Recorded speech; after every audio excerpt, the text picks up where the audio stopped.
Imagine reality is an algorithm. It's simply an algorithm. So it is giving you what you are giving it. So what you're feeding it is giving you a result based on what you're feeding it. So based on your vibration.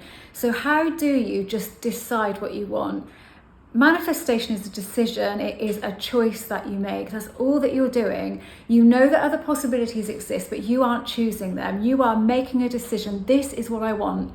And when you do that and you do it with conviction, reality has no option but to conform. So it's taking that as an instruction and then imagine it conspiring with reality. So feeding it that code in order for it to give back to you what you desire with conviction. So desire, intent, minus resistance equals manifestation, equals reality shifting.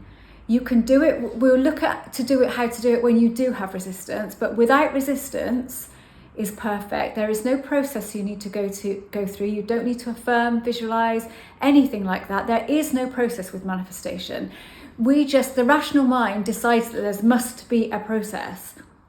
There must be a process we have to go through in order to get us to that end result, because of course it must be.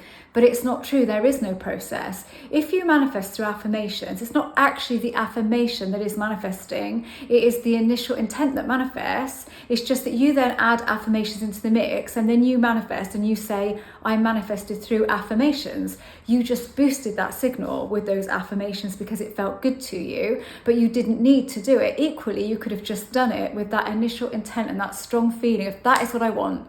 That's what I want, that's that. So you claim it from the quantum field, you claim the version of reality that you want to experience, then you experience it because you decide you want it. There's no resistance there. It is going to happen at some point. The only way time comes into it is that your subconscious adds that time on. You think it might be this sort of amount of time before it would happen, but actually it's instant because it's only our interpretation of time that means that we wait for stuff. We're having a human experience of time which is linear, but actually time isn't linear. Imagine everything's happening all at once. So what you want has already happened. Providing you can get yourself into that right feeling state, then it's going to happen, but it has also already happened. Very weird to get your head around. I get that. So now let's say you know what you want.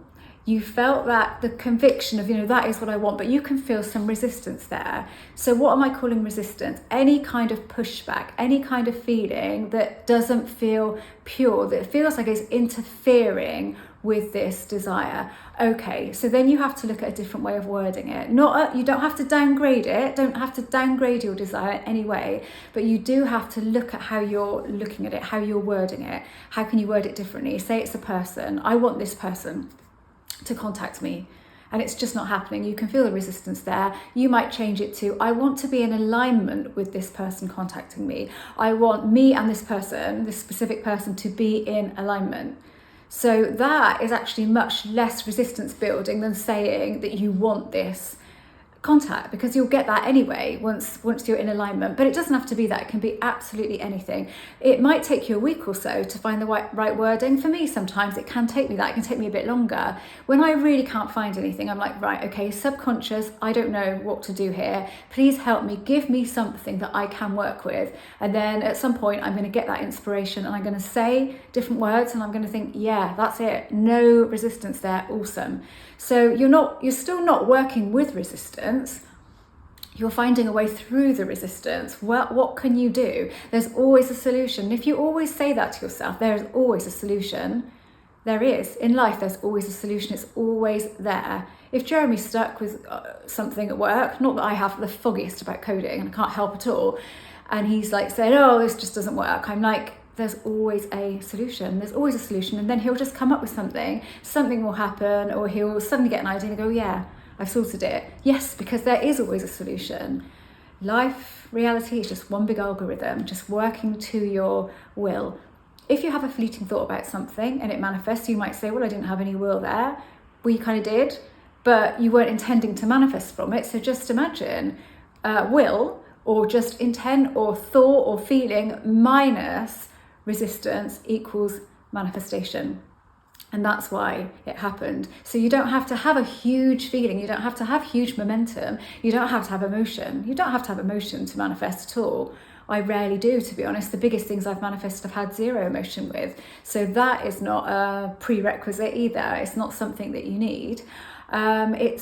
It's just about that pure intent, that clarity of intent. What do I want? What do I really want?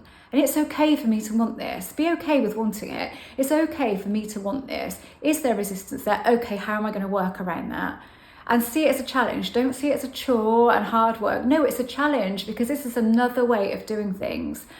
Once you've done that and you've had that feeling, you really have that, no, that is what I want. So this is my wording to myself. This is what I want, and that is that. I'm not entertaining the other possibilities. I know they exist, but I don't choose them. They are not my preference. And then I know at some point that's going to happen. I don't know when it's going to happen, but it is going to. So the last thing I'm going to do is start interfering with it and trying to push it along, because you can't. You can't push it along. If you feel like you're pushing it, then it's pushing back. So imagine that. I'm pushing it, it's pushing back.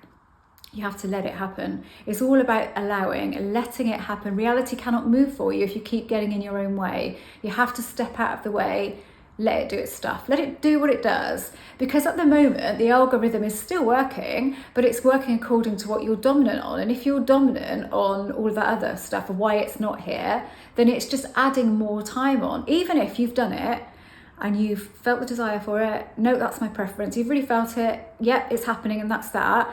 When you go back to all of that other stuff, all you do is delay it. You are just delaying it because you are setting another instruction for your subconscious that's saying, it's not here yet. So your subconscious reads, oh, it can't be here yet. Yeah, it's not here yet.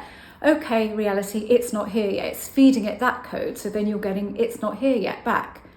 But if you've had that feeling, minus that resistance, it is still going to happen at some point, because you will release at some point, and that's when it will happen. So it's on the way when you've had that. I mean, I can only say from my own experience, and I've done that so many times, I've lost count, and every single time it's happened, and it's happened completely on point, not even partial or a bit like it and a bit like this. You know, it's always been exactly as I've wanted, because I have pure clarity on it. I've had the feeling and I've let it go. So a really good thing to do is, when you've done it, distract yourself immediately. In the first few minutes after it, go and do something that really occupies your mind, so you have detached from it really in that moment. That's a really key. Otherwise you can get lost in it. You do it and then you start doing it again or thinking about it. But no, just distract yourself immediately. Think about something else that you're interested in, or go and do something else. Work, entertainment, whatever it is, but something that's actually distracting you from what you've just done. Right, that's it. Thanks so much for watching. I'm an author, manifestation coach, mindset coach, and a self-concept coach.